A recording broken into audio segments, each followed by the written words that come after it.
The most common species of cosmos plants that we grow in the garden are Cosmos bipinnatus. These are an annual plant. You grow them from seeds, so they won't come back every year. However, they can self-seed. You grow them for the colourful flowers, but these plants also have the added joy of wonderful ferny foliage. The seeds are easy to grow. You can sow them directly into the soil, or you can sow them into pots like this. We use these pots rather than the small punnets like this because the pots are larger. They allow us to grow the seeds on for longer if we need to, and the size of these pots allows the plant to develop a better root system, which makes transplanting a lot easier. Cosmos seeds are large and long, so they're one of the easiest seeds to separate and plant individually. Before we plant the seeds, we water the potting mix really well, and this is just a normal potting mix. 2 to 3 seeds in each pot. Cover them with a thin layer of potting mix, and by that we mean 1/4 inch or about 1/2 centimetre, and then water them again. When you're growing the seeds on, you need to keep them in a warm position, and you can either have them on a windowsill or you can have them in a propagation tray like this. This is just a covered one, it's not heated.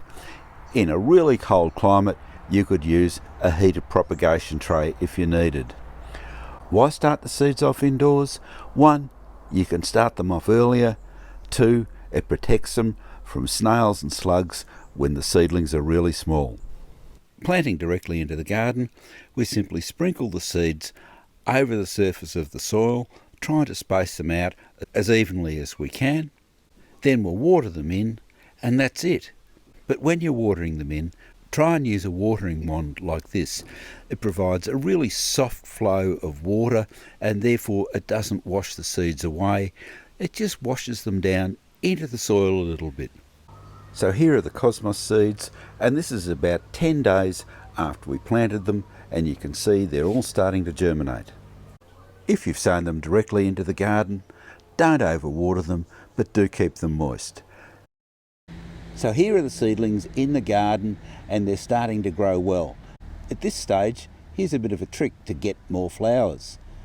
Just pinch the top out. When you pinch the top out like that, it will cause branching, and the branching means you're going to get more flowers. If you've got really long leggy stems like this, you can cut them off fairly low. They'll branch out, lots more flowers. It will also give you a plant with much stronger stems. And here's another trick for more flowers. Once the flowers are finished and the plant started to set seed like this, then if you don't want to collect the seeds, prune them back, and prune them back fairly hard. So this one here, for example, instead of letting all the energy go into producing these seed pods, we're going to take it right back down to here. That will cause branching and extra flowers. Here's one that we pruned back. You can see the cut there. And that's one plant. You can see the masses of new foliage that's coming on, and fairly soon this will all be covered in flowers. The only exception to this is if you want to collect the seeds. In that case, you need to leave the flower heads on and let them go to seed.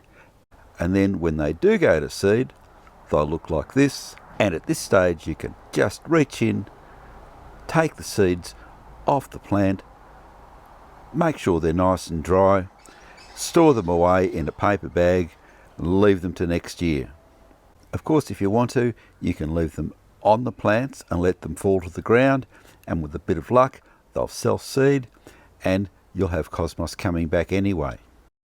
So our top tips for growing Cosmos: sow them in a warm, sunny position and a well-drained soil. Wait until the last frosts are over before you sow the seeds. Prune out the tops of the growing tips of the young seedlings. And after the first flush of flowers, what do? Pruning them back to 12 to 18 inches will give you a great second flush of flowers. We have a separate video on Cosmos ostrosanguineus, which is the chocolate cosmos, and this one is a perennial. It grows from tubers. and there's a link to that in the notes below the video.